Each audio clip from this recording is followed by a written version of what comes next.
नमस्कार दोस्तों, मैं डॉक्टर स्वप्निल सागर जैन निरामय होम्योपैथी के अपने इस YouTube चैनल पर आप सभी का बहुत बहुत स्वागत करता हूं।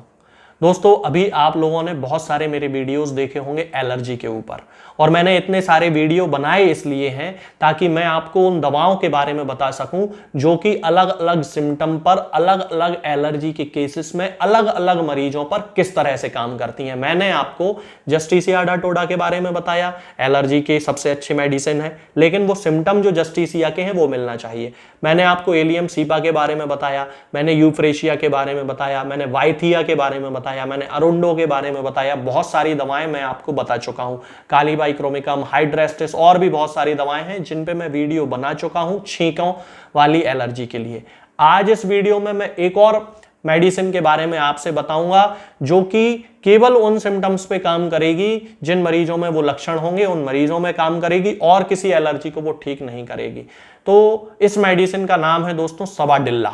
बहुत सारे लोगों ने इस मेडिसिन के बारे में सुना होगा।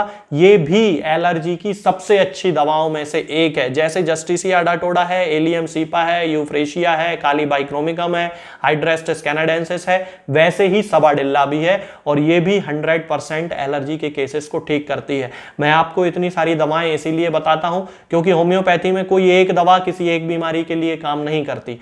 एक ही बीमारी के लिए अलग अलग लक्षणों के आधार पे अलग अलग बहुत सारी दवाएं होती हैं। जैसे एलर्जी के लिए अभी भी 50 दवाएं रह गई हैं जो कि जिन पे मैं वीडियो आपको बताऊंगा कि किस तरह से वो आपको काम करेंगी। आज हम सवाडिल्ला के बारे में बात करेंगे। तो वे लोग जो कि सुबह उठते ही जिन्हें बहुत ज्यादा छींकें आने लगती हैं, लेकिन ये छींकें एक्यूट नहीं है, बहुत सारा आपने ट्रीटमेंट करवा लिया है, बहुत ज़्यादा समय हो चुका है, लेकिन आपकी वो जो छींकें हैं वो ठीक नहीं हो रही हैं। छींक के साथ साथ अब आपको बलगम बनने की शिकायत हो गई है। जस्टिसिया अडाटोडा में बलगम नहीं मिलेगा, एलियम सीपा में बलगम नहीं मिलेगा, यूफ्रेशिया में बलगम नहीं मिलेगा, सवाडिल्ला में आपको बलगम मिलेगा। बलगम के साथ साथ चूंकि केस बहुत पुराना हो चुका है, डेविएटेड नेजल सेप्टम मिलेगा, DNS जिसे कहा जाता है, नाक की हड्डी टेढ़ी हो गई है। बलगम इतना ज्यादा था, साइनोसाइटिस का इतना क्रॉनिक केस था कि उसको DNS डेवलप हो गया है। उस DNS के कारण उसे बहुत ज्यादा छींकें आ रही हैं, बहुत ज्यादा तरीके से उसको बलगम निकलता है, नाक से जो है वो हल्के पीले कलर का, हरे कलर का इस तरह का बलगम निकलता है। कई बार इतनी ज्यादा कंडीशन खराब हो गई होती है कि अंदर ही अंदर उसको पस पड़ने लगती है। ये कैरेक्टरिस्टिक सिम्टम्स हैं सवाडिल्ला के, जो आपको किसी दूसरी मेडिसिन में देखने को नहीं मिलेंगे। तो एलर्जी के इन केसेस को सवाडिल्ला ठीक करेगी। बाकी वो वीडियोस में जो सिम्टम्स मैंने बताए हैं वो उन मेडिसिन के अकॉर्डिंग है। सवाडिल्ला के जो सिम्टम्स मैं आपको बता रहा हूं, इन सिम्टम्स पे सवाडिल्ला काम करने वाली है।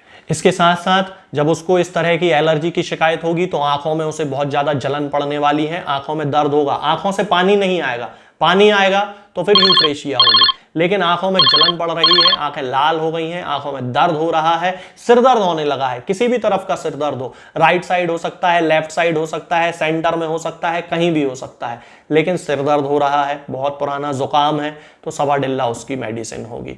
इस तरह के सिम्टम्स के आधार पे ही केवल सवाडिल्ला उस केस को पूरी तरह से ठीक कर सकती है। इसके अलावा इसका एक और कैरेक्टरिस्टिक सिम्टम होता है जो किसी दूसरी मेडिसिन में, जिनमें की एलर्जी की जो दवाएं हैं उनमें नहीं पाया जाता, और वो कैरेक्टरिस्टिक सिम्टम है कि इस मेडिसिन में जो भी पेशेंट होगा उसको कोई भी बीमारी होगी वो एक निश्चित टाइम पर ही होगी। जैसे सुबह 8 जैसे ही बजेंगे, 8 बजने के साथ ही उसे छींकें आना शुरू, सुबह 6 बजेंगे, 6 बजने के साथ ही छींकें आना शुरू, 10 बजेंगे, 10 बजने के साथ ही छींकें आएंगी, बुखार आने लगेगा। तो ये जो एग्जैक्ट टाइम पीरियड पे होने वाले जो सिम्टम्स हैं, उन सिम्टम्स पे सवाडिल्ला काम करती है। बहुत अच्छी मेडिसिन है। बहुत सारे लोगों में ऐसा देखा जाता है कि 10 बजने के साथ सिर दर्द होने लगा, 10 बजे और छींकें आने लगी। तो ये कैरेक्टरिस्टिक सिम्टम है कि एक निश्चित समय पर, हर दिन उसी समय पर उस व्यक्ति को वो समस्या डेवलप होने लगेगी, तो सवाडिल्ला उस व्यक्ति को हमें देना चाहिए। इसके साथ साथ गले के दर्द की भी ये बहुत अच्छी दवा है। बहुत सारे लोग ऐसे होते हैं जिन्हें एलर्जी नाक की नहीं होगी, गले की एलर्जी होगी, गले में थोड़ा सा भी उन्होंने कुछ ठंडा खा लिया, खट्टा खट्टा खा लिया और उन्हें गले में दर्द होने लगा, गले में तकलीफ होने लगी। इसके लिए मैं पहले भी दवाएं बता चुका हूं। लेकिन सबाडिल्ला कैसे काम करेगी कि उसका जो दर्द होगा वो अपनी जगह बदलेगा। शुरुआत कहां से होगी? बाईं तरफ से। बाईं तरफ से शुरू होकर ये जो दर्द है वो दाईं तरफ जाएगा। गले का जो दर्द है बाईं तरफ से शुरू होगा और दाईं तरफ जाएगा। अब बाईं तरफ के दर्द के लिए मैंने आपको लैकेसिस में भी बताया था कि लैकेसिस भी लेफ्ट साइडेड फेरेंजाइटिस हो, लेफ्ट साइडेड टॉन्सिलाइटिस हो, लेफ्ट साइड गले में दर्द हो, तकलीफ हो तो काम करेगी। लेकिन अब लैकेसिस और सबाडिल्ला को हम कैसे डिफरेंशिएट करेंगे? लैकेसिस का दर्द जो है वो दाहिनी तरफ नहीं जाएगा, सबाडिल्ला का दाहिनी तरफ जाएगा और उसे गर्म चीजें पीने से एग्रावेशन होगा। सबाडिल्ला में कुछ नहीं होने वाला, लेकिन लेफ्ट साइडेड टॉन्सिलाइटिस हो, लेफ्ट साइडेड फेरेंजाइटिस हो, लेफ्ट साइड गले में कोई तकलीफ हो और गर्म चीजें पीने से उसका दर्द बढ़ जाता हो तो समझ जाइए कि लैकेसिस देना है। और अगर ऐसा नहीं हो रहा है और दर्द लेफ्ट साइड से राइट साइड जा रहा है तो समझ जाइए, यानी कि बाईं तरफ से दाईं तरफ जा रहा है तो समझ जाइए कि सबाडिल्ला देना है। इस तरह से ये कैरेक्टरिस्टिक सिम्टम होते हैं किसी मेडिसिन के, जिनके बेसिस पर हम उन दवाओं का उपयोग करते हैं। इसके अलावा सबाडिल्ला केवल इन रोगों के लिए ही नहीं, कृमि रोग के लिए भी बहुत अच्छी मेडिसिन है। छोटे छोटे बच्चे होते हैं जिनके पेट में कीड़े पड़ जाते हैं, उन बच्चों के लिए भी सबाडिल्ला बहुत ज्यादा उपयोगी होती है, जो कि कंटिन्यूअस अपने एनस में उनको इचिंग होती है तो वो उसको खुजाते रहते हैं, स्क्रैच करते रहते हैं। तो आप समझ जाइए कि इस बच्चे को सबाडिल्ला भी दी जा सकती है। हालांकि इन सिम्टम्स के लिए और भी दवाएं हैं होम्योपैथी में, लेकिन सबाडिल्ला भी उनमें से एक मेडिसिन है। इसके अलावा एक और कैरेक्टरिस्टिक सिम्टम होता है सबाडिल्ला का, इसका जो पेशेंट होता है उसे कोई मेंटल बीमारी नहीं है, मानसिक रूप से बिल्कुल स्वस्थ है, फिर भी अपने आप को वो मानसिक रोगी समझता रहता है कि उसके दिमाग में ये चीज है कि उसे निश्चित तौर पे कोई मानसिक रोग हो चुका है। तो ये जो सारे सिम्टम्स मैंने आपको बताए हैं दोस्तों, ये सबाडिल्ला के कैरेक्टरिस्टिक सिम्टम है। खास तौर से सबाडिल्ला का जो उपयोग किया जाता है वो एलर्जी के केसेस में किया जाता है, और एलर्जी के केवल वे केसेस जिनके लक्षण मैंने आपको इस वीडियो में बताए हैं, और किसी लक्षण पे ये काम नहीं करने वाली, उन पे दूसरी जो दवाएं मैंने आपको दूसरे वीडियोस में बताई हैं वो काम करेंगी। लेकिन उन सिम्टम्स पे जो मैंने इस वीडियो में बताए हैं केवल सबाडिल्ला ही काम करेगी, वो दवाएं जो मैंने दूसरे वीडियोस में बताई हैं वो नहीं काम करने वाली हैं।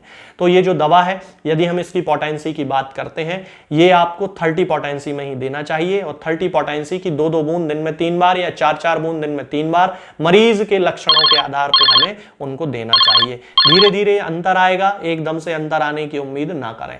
कृमि वाले केसेस में जहां पे वर्म्स की शिकायत है, बच्चे को एनस में इचिंग हो रही है, वहां 200 पोटेंसी का केवल एक सिंगल डोज 4 बूंद 15 दिन में एक बार बच्चे को देना चाहिए, बार बार रिपीट नहीं करना चाहिए। ये जो दवा है ये किसी भी होम्योपैथिक मेडिकल स्टोर पे आपको मिल जाएगी, वहां से आप खरीद सकते हैं, ऑनलाइन फार्मेसी से आप खरीद सकते हैं। मैं केवल एक कंसल्टेंट फिजिशियन हूं, ना ही कोई दवा बेचता हूं और ना ही किसी मरीज को भेजता हूं।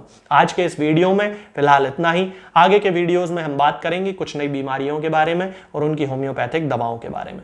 तब तक के लिए जय हिंद, जय भारत।